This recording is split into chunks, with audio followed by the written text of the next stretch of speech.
What's up, y'all? Welcome back to another episode of Dear Modern Stylist. I'm your host, Dope Ass Panna, and I created this podcast in hopes of creating a space for stylists and clients to come together to talk about pricing, professionalism, and how we present ourselves in the industry. Today, joining me in this conversation, I have a very good friend of mine and makeup artist based out of LA, Shanice Jones. Welcome again. Hi. Hello. Today is going to be a fun conversation, guys. We are about to get you stylists together. Today we are talking about if modern stylists are rude. Actually, they are rude. I'm just going to throw it out there. They are rude. Oh, you're declaring that. I'm declaring it. And we're just going to talk a little bit about that. I feel like one thing that I really love about this new generation of stylists coming up, I think I mentioned this before, is that they are standing on business. If they tell you that deposit is non-refundable, you ain't getting it back. Yeah. And I love that. I love creating and setting boundaries, but I also feel like a little bit of great customer service is just bending just a little bit. I agree in the with right that. times. Yeah, In I the agree right with times. But I feel like over the course of years with the rise of social media, we're really starting to just see like the beauty industry, I feel like, is very saturated right now. And I feel like sometimes it's just for the wrong reasons. Like, I feel like some people see it as like a get rich quick type of, you know what I mean? And it kind of takes away from the passion and the value that we actually bring to our customers outside of the service. Come on now. It's not just the service. Yes. Yeah. Especially with the rise in pricing, which we're going to have to get into. Okay. I feel like when you're coming in and you're charging $300, $400, $500 for a service, I'm expecting an experience. Okay. We need to get into expectations, all of that. Like, where do we start? So the funny thing is, y'all, I literally never book anybody to do my hair because, quite frankly, I just don't get my hair done. That's just the bottom line. Same. But I went out of my way and I booked someone. I was going to Jamaica and I was like, girl, I need my hair snatched. I had been following this braider for a minute. I'm like, I have to get my hair done by her. Work is tea. When I tell you the neatest braids I ever had in my life, no cap, the neatest braids I had in my life. But it was interesting going through the booking process and going through the service and really seeing it from a client's perspective because it allowed me to see certain things that I do. Like, one of my biggest downfalls, y'all, is I do not text back. And my clients always tell me that, girl, you never text back. You never text back.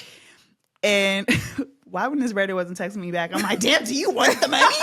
Why you not texting back? It is so funny because when I was telling my clients, they were like, well, girl, you don't be texting back either. But I'm like, okay, yeah, but it's not me though.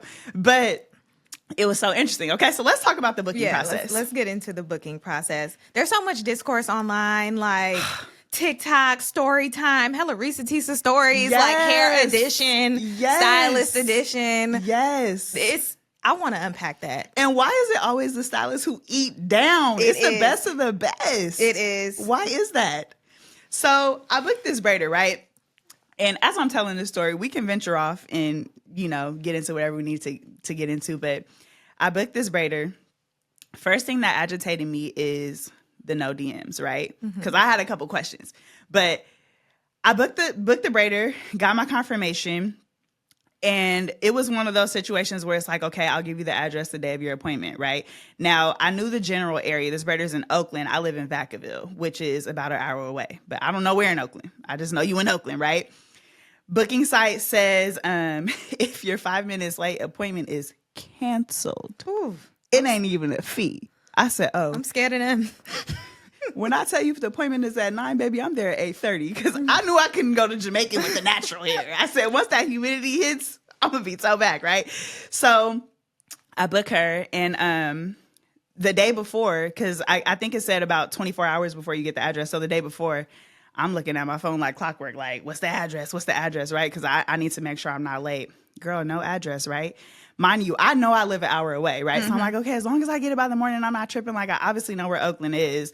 The morning of comes, I'm like, my appointment was maybe at 9. I wake up at 6, right? Because I'm like, I got to leave my house by at least 7, 8, right? Girl, no address. And also no phone number to contact, and also no DMs. Oh my God. So now I'm thinking in my head, like, did I get scammed or what? Right? So I'm already contemplating in my head, like, okay, I'm gonna have to bust down some braids for Jamaica on myself, right? So I finally get a text message.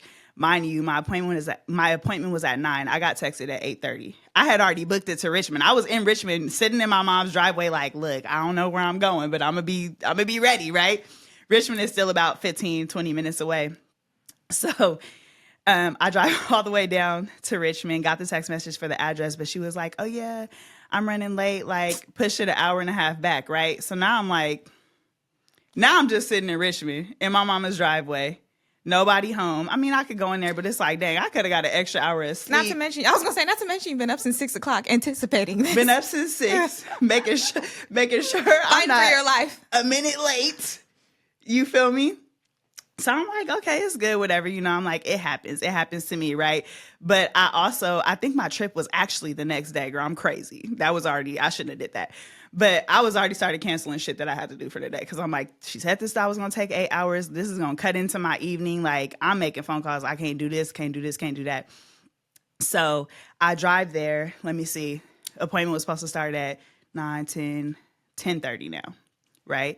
Get there at 10:30. I'm here. Actually, I probably texted her before 10:30 because I'm like, let me make sure. I'm here. No response. So I'm like, okay, here we go. 10:45. You could come in now. I'm like, okay, cool. Like, just to be clear though, you 15 minutes later, not me, bitch, right? So I get to the door. She opens the door and then walks back into the suite like, hello? Like, I've never been here before, Shanice. I'm like, okay. So now I'm walking to the back of the salon, peeking my head in everybody's suite. Oh, hi, sorry. So some lady comes out. She's like, oh, she's back there. Now, why would you not come in and walk me to the suite? Actually, when I walked in the door, she was like, oh, can you close that door behind you? So when I turned around and closed it, when I turned back around, she was gone. I'm like, like, what? Oh right? God. Mind you, at this time, too, I'm also pregnant. So I'm like peeking around. So I get there. I'm like, oh, hey, girl. Like, just take a hi. Hi. I said, oh, shit, okay. Let me just sit down, mind my business. Sat down, did my hair. Do you know she did not talk to me not one time? Not a hey, not a where you going, not how's your trip. Well, not how's my trip, but yeah. How's your trip going to be? Oh, my gosh, are you pregnant? Actually, don't ask me that because I was early. So, yeah, you feel me? I'm still trying to look skinny. But I was just like, what? Flabbergasted. Yeah, so then I'm like, okay, maybe she's super introverted because I know there is a thing for silent appointments. Like, I'm chatty patty. So I'm like, not everybody is like that. But halfway through the appointments, her friends came in, two of her friends, and she chopping it down. They talking about baddies. They talking about life at the club, all type of shit. So I'm like, okay, maybe it's me. Let me check my energy, Yes, I'm like, maybe it's me. Maybe she knows I'm a hairstylist and she like, oh, she don't think she finna come here. Mm-hmm. So I'm like, let me check my energy. So the friends leave, dead ass silent again. I'm like, oh, so do you love doing hair? Just asking the generic questions. No. I said, oh. Well, you're so good at it. You don't want to do this? No. Oh my God. I was like, oh shit. I said, let me shut the hell up. What's up with that? Okay, so what do you think about like late policies and like just like booking site rules? Like, what do you love about it? What do you dislike about it? Let me just say, I am a very lenient stylist. I don't charge late fees. I do charge a deposit because I do want people to be serious when they're booking an appointment. So I do understand that. That's something I will never bend and fold on. But I will say that there have been several times where I have refunded deposits. Let's say, technically on my site, I say it needs to be for a sickness. So for example, COVID or something along that nature. But there's been several times where people just flat out couldn't make it and I've refunded the money, right? Mm-hmm. But I'm also a stylist who has an established clientele. It's like, I'm not relying on your $50 to survive. Come on now. And if I needed to fill that slot, to be honest, I'm so in demand that I could probably fill that spot. Mm-hmm. So sometimes I just use my better judgment. And if I'm in a position where I can refund it, I do refund it. But there have been times when I've stood on business about deposits. So I understand that. The late fee, the reason why I personally don't charge a late fee is because there's often times where I'm personally running behind. The past couple years, I've been pregnant and people have been very understanding. There's been times when I've had to push people back an hour. There's been times when I've accidentally double booked.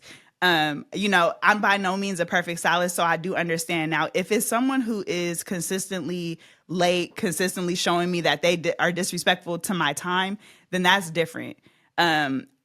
in that case, like I would probably just have a conversation with them. But I personally do not nickel and dime people for things like that because it happens to us all. Can we call a spade a spade? I'm glad that you used the term nickel and dime because sometimes like those little like petty things about like a $50 deposit and stuff, it's nickel and diming. It's like well, y'all are calling it boundaries, but sometimes you're nickel and diming. The deposit is going towards your style, though. Yeah, the deposit is going towards your style, but like the late fees, I would say like the late fee situation.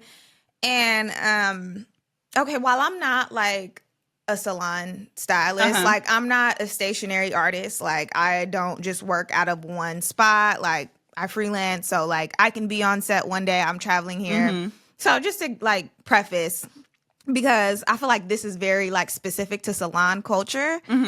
But I think it's just like this conversation should be more about like punctuality than it is salon culture. Yes. And this is my beef with late fees is that I think if you charge a late fee, you should also be responsible for a discounted fee if you too are late. Like if you are not the punctual stylist, if you know that you are not getting people in and out on time at the times you booked your appointments, I think you should honor a discount. Like I agree with that. And sometimes it's not monetary, but even offering like if you are a stylist who shampoos, offering a treatment. Yeah, I'm going to give you a deep condition today. I understand I was behind. Yeah, for sure. I think there should be some sort of like compensation or discount because of that. Because it's just hypocritical. It's just hypocritical. No, for sure. It's just flat out hypocritical to charge a late fee and you yourself are not punctual. Like, what does that say about your business? That is definitely what the girls tussle about because it's like you have these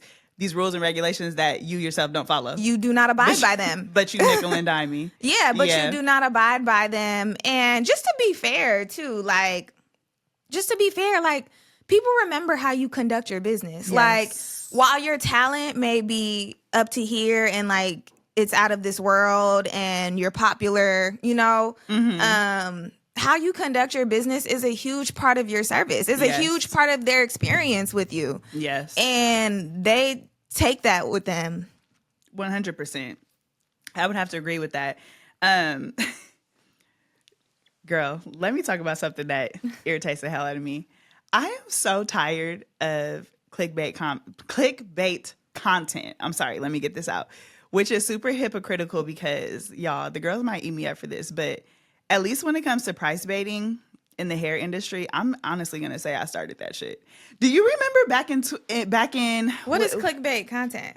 Okay, so for example, when the girls will be like, I did $1,000 feed and braids, this shit was not $1,000. I don't know if you remember.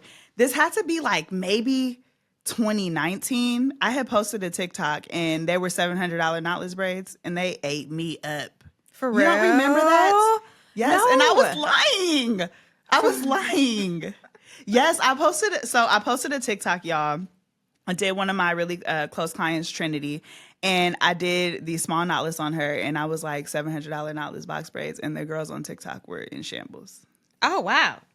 Yes, and then after that post, still to this day, I still see people doing it, and it annoys me now. Because I feel like, well, first of all, you're lying. So for you to be in the comments, like going back and forth with people, I charge what I charge. You don't charge that because I went to your booking site. So it's like for you to be arguing back and forth in the comments is like just a little weird. That doesn't annoy you? I feel like that's a very niche hair thing. Like I feel like that doesn't exist in the makeup community. No. Actually, now that I think about it, that's really doesn't. That's very niche. That is great. And I don't know. I mean, your price is your price. Like I don't really give people a hard time about like what they charge about stuff. But if that's not what you're charging, why would you promote that? Like, again, I feel like you're excluding like, I feel like you leaving money on the table because literally. If you're targeting the $1,000 audience, but you don't actually charge $1,000, you charge $700. I think it's more so people chasing the views, chasing the viral moment. Okay, that's what it is. But again, a viral moment means nothing if you're not converting it into money. Like, a viral moment consisting of getting hate is just really not. Yeah, I feel like that's like cutting your nose to spite your face. Yeah. It very It much seems is. a little ass backwards. Yeah, yes, it really is. And I'm like, yeah, I still see it. I was to this today day. years old. I did not know that was a thing. Yes. So please don't tell me you one of them people that believe every piece of content you see on the internet, because that's what it's giving right now. No. Or do you just not see this stuff? I don't know if I consume content like that way. Like, Got you. I don't know. Yeah, I don't think that's the You see the hair content. stories though.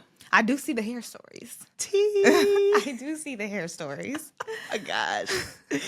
Yeah, the professionalism. I just want to say I'm so happy I'm not in Atlanta. Doesn't it feel like everything pops off in Atlanta? It does seem like everything starts there, which is crazy because like they're known to be like the hair mecca. I feel like yes, but I see like the most hair stories about people not showing up, people getting scammed, people getting canceled on it.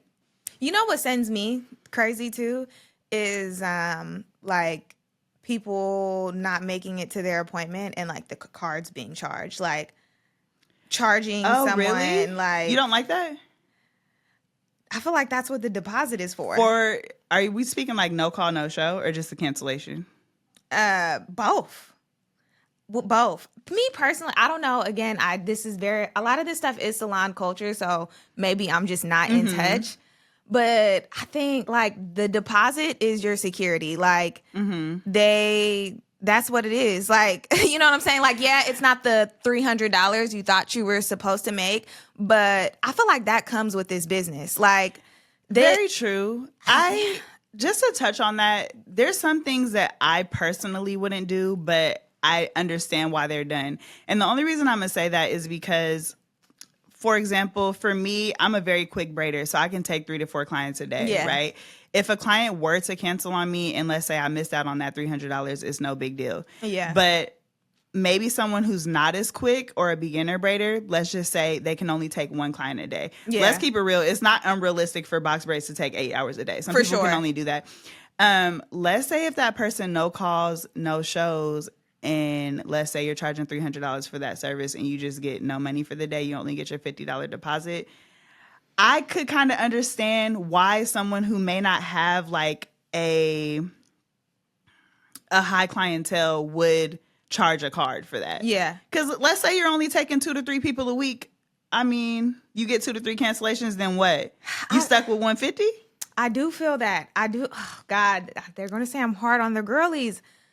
And that's why I say people need to stop romanticizing this industry because it comes with L's. Like, sometimes the money ain't there. Like, sometimes what you think, you have to be prepared for that. Like, unfortunately, like, there will be 0 days. Like, you know how many times I go days without getting stuff booked or like weeks? Like, that is the norm. And I think people have this idea that like, no, if I'm making like this, like, is it shitty for people to no call, no show? For sure. Like, by no means am I justifying it, but I think people go into it like thinking they're going to get all of this guaranteed money. There is no guarantee in this. Like, find other way. Like, the stylists that I know, like, are hustlers. Like, find other means. Like, I'm sorry. If you got to have a part-time job somewhere else, if you have to DoorDash on the side, again, I'm not saying to, like, get completely away from your craft and, like, let people walk all over you. But, like, you have to be prepared for the L's. I'm sorry. Every day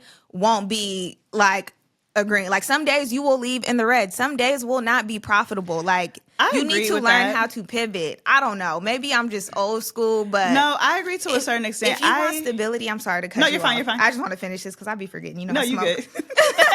I feel like if you want stability, get a job. Get a job. And like all this 9 to 5 slander too, like versus entrepreneurship also kind of pisses me off a little bit because they like I was telling him that like, you know, they make it seem like working for yourself is like, I'm a boss. I have this. I have all of this freedom. No, sometimes bosses be broke. Bosses are broke. Most bosses are broke. Let's get that clear. Like, and when you choose this lifestyle, you're abandoning stability. You're abandoning like a regular paycheck. Like you're abandoning, there's so much stability that you leave. Like understand that's not your life anymore. That is not your life. So if you want a guaranteed check, please get a 9 to 5. Like miss getting a paycheck every 2 weeks. Too sometimes. I miss paid time off. Like, I just took my first vacation in like 4 or 5 years. Like, if you want those things, if those are things that you prioritize, two vacations a year, maternity leave, you know what I mean? Like, you want to have a baby and you want to be able to make money and like nurse your baby at home and not have to stress about it. Please keep your job. Don't come into this because you are eradicating that, and be prepared for that. I would have to say, when it comes to no call, no shows, charging the card, I get it. Now, if it's a regular cancellation, then I could see why you would not. But I only say that because just like any business, it is about boundaries and it is about respect. For sure. Me allowing you to no call, first of all, a no call, no show is just super disrespectful because it takes 2 seconds to send a text. Hey, I'm not feeling well, won't be able to make it. I would rather you do that than you just say nothing. You're never coming back. It definitely doesn't negate the disrespect. Yeah. It does not. And I do understand what you're saying about having 0 days and everything like that. But also, like, you know, it's about time. Like, I got up, I prepped the hair, I came to the salon. For sure. Just for you to say nothing? It's fucked up.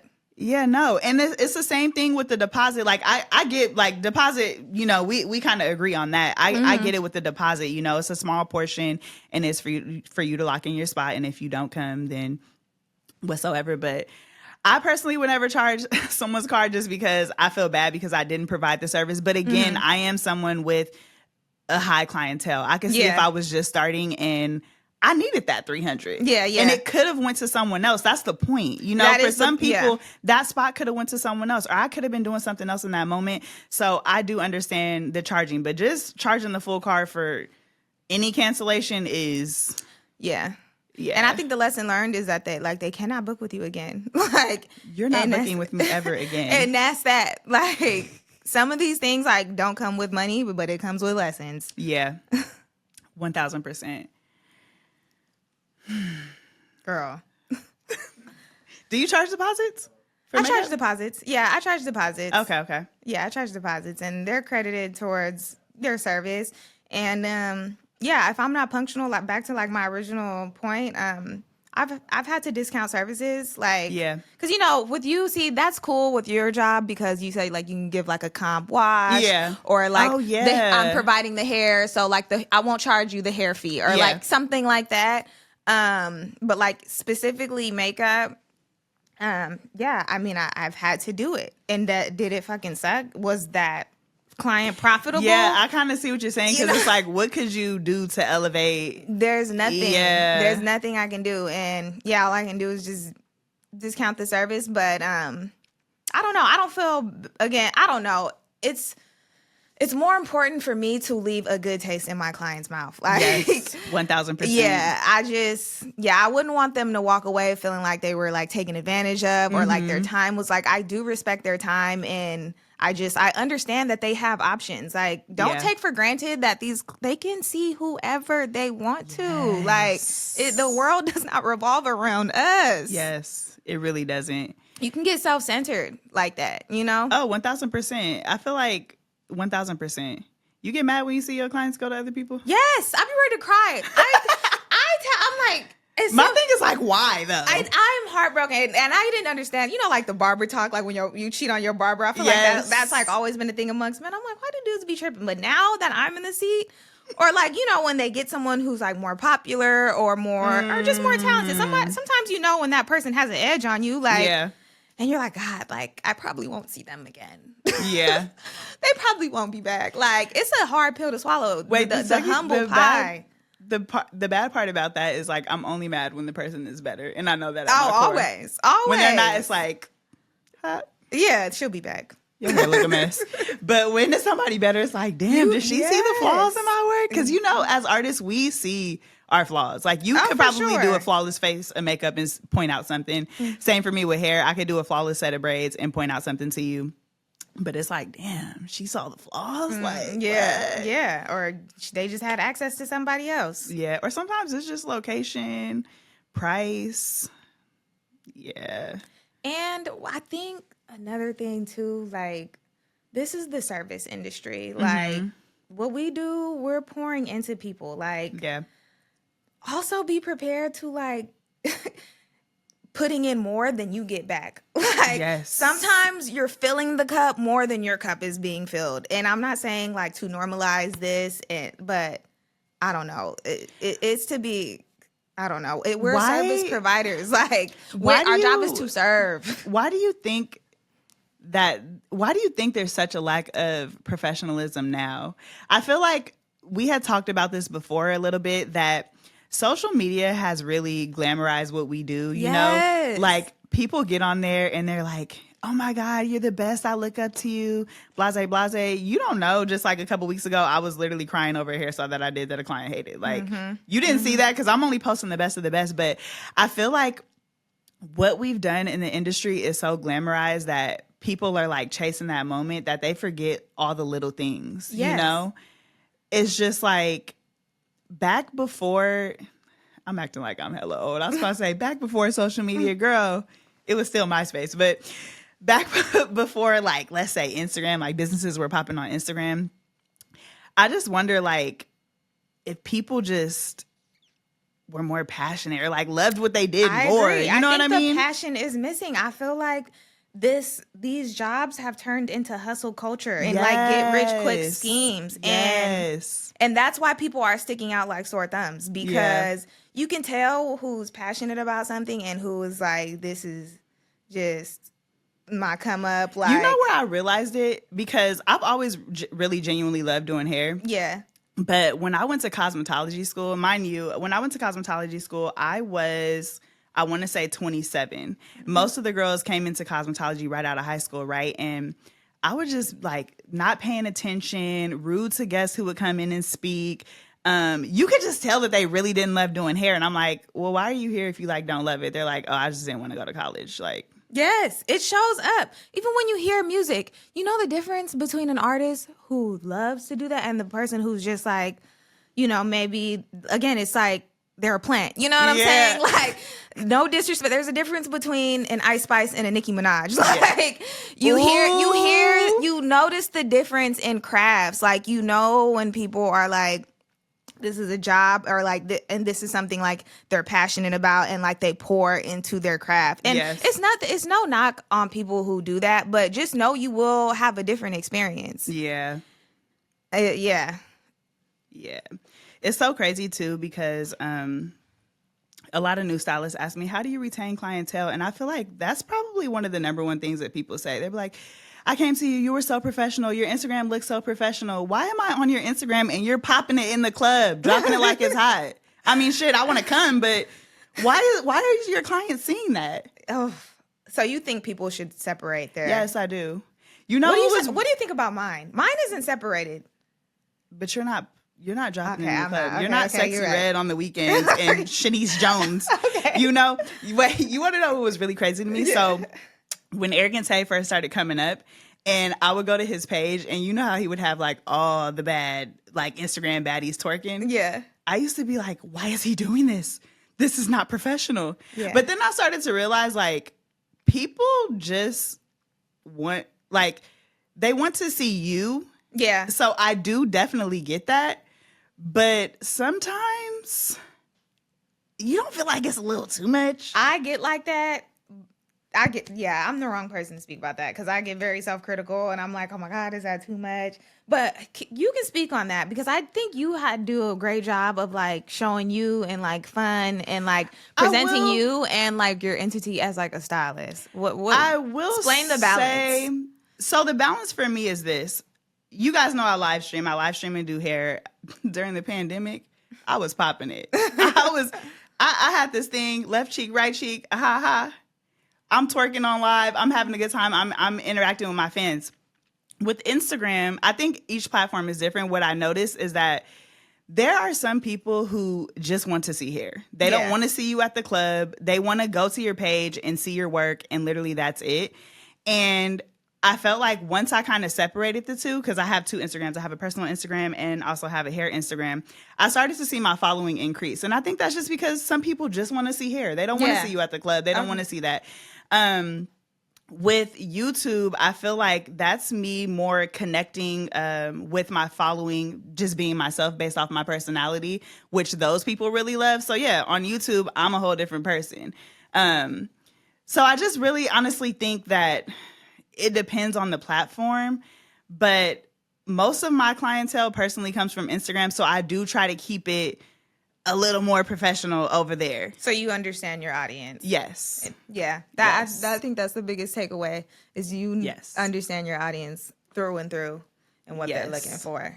So you don't mind when you see your stylist popping bottles and I like your stuff. Yeah, like okay. Yeah, that's what I'm saying. She's like, girl, you're my stylist. Yeah, I'm like, you're my stylist. You're my stylist, and like I like what you present. Like it doesn't bother me like when you post like other stuff. I don't know. It doesn't bother me. Sometimes like, I like lately, it. I like it. You're funny. Like it's hella funny. I love you and like Bree's banter. I love you and Imani's banter. Like I do love the entertainment aspect of it. Yeah, I guess. Well, even our banter is like really fun. I guess when I'm thinking about like a sloppy ratchet. That's what I'm thinking about. Some people be sloppy ratchet, but like, yeah, for us, like we'll have fun. I guess that is true. Like, yes, they connect I do love that. Yeah, but I feel like I don't go overboard though. Yeah, no, you definitely keep it professional. But also, y'all, I'm a mama too, so I'm not really even at the club to go overboard. If you would have caught me in my 21s. See, yeah, and you know, you play around and you're goofy, but oh my God, you are like really a true professional. Like, I'm going to keep gassing you because people don't know, like, she is a numbers girl. Like, she is smart. Like, women in STEM, this is her. Like, this is her. And that's why I tell people, like, okay, but if you're in school, like, try to see it through because you have so many tools that I wish I had. And like, oh, thank you. Yeah, like type A tools. I feel like a lot of creatives are very type B and it's kind of hard to streamline their business and like get the business side of stuff rolling. But you just do it really well. And I really appreciate that. And yeah, people think it's all talent. Yeah. It's not just talent to conduct great business and, you know, get your machine well oiled. Like you have a lot of business acumen and that's why it's playing into your benefit. You know what? I think that like I'm just a hustler. Yes. Like if I'm going to do something, I'm going to be the best at what I'm doing.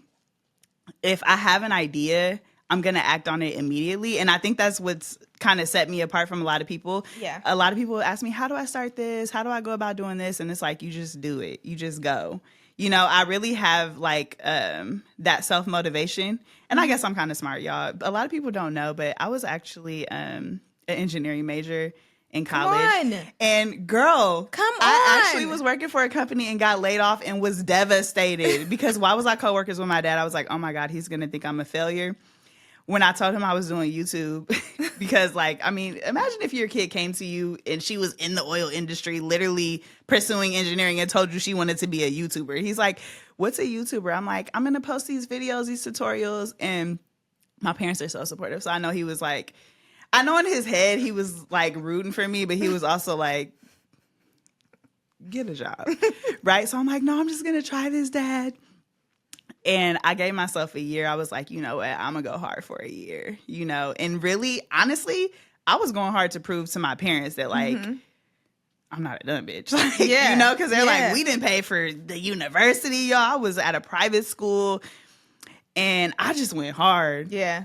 I just went hard. You did. When I tell y'all, like, no, I don't think y'all know how hard. Like, doing hair at 2 a.m., knuckles bleeding hard. Like, I'm getting 4 to 5 videos in a day and still only posting one because I don't like the other 4 or 3, you know? So I will say I had that in me, but I feel like all your education led up to that though. Like that grind, like. And then I'm kind of funny. Yeah, and you're funny. That's what I'm saying. All those things like are so beneficial to you. Like business has been kicking my ass. Another thing people don't talk about, like every year I cry during tax season. Like, oh, me too, but more because I owe money. Yes, you owe money and just like those things that you are not prepared for and following up on money, chasing down your money. I mean, I guess this is like very specific to freelance and like, you know, 1099 jobs. Yeah, just get your business right. Like, the talent is amazing, but to sustain, please get your business right. But I'm not perfect, y'all. I present well because girl,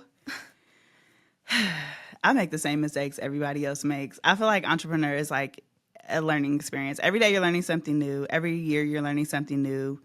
It's full of bumps and bruises. Yes. It's full of bumps and bruises. Yes. And then, on social media, we have to show you the best of ourselves. So we make it look like it's amazing. But girl, I'll be crying too. I'll be crying all the time.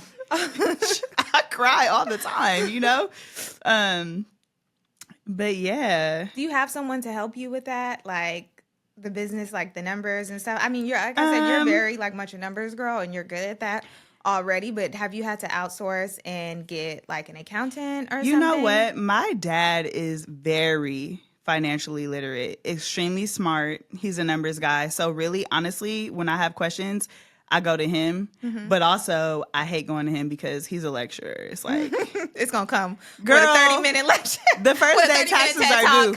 The first day taxes are due. Did you do your taxes? Did you do your taxes? Like, damn. Yes. Can I get a week? Mm-hmm. But I kind of just bounce ideas off of him. And then I actually have a really hard time delegating things to other people, or like, I always want to do stuff myself and learn because I feel like I could just do it better, or I can, so I'm trying to work on that because at the end of the day, you need help. Yeah. You need help. And so, yeah, the answer to your question is kind of no, but I do bounce a lot of ideas off my parents. I get a lot of help from my parents.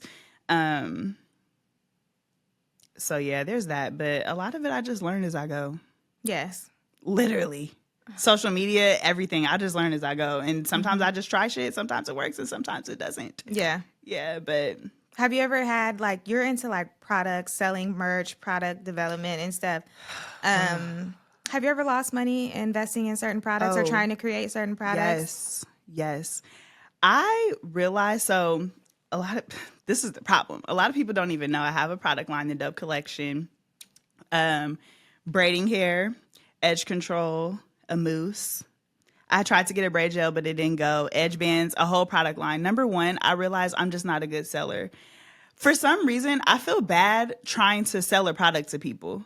Have you ever felt that way? Of course. Integrity. It's like... Integrity. And I love my products, but it's like, I just feel bad being like, guys, buy it. Like, like, I'm just not very good at advertising, which sales are still doing really well, which tells me that my product is amazing. I'm just not good at it. Okay. But I invested about, let's say, $20,000 into my whole brand.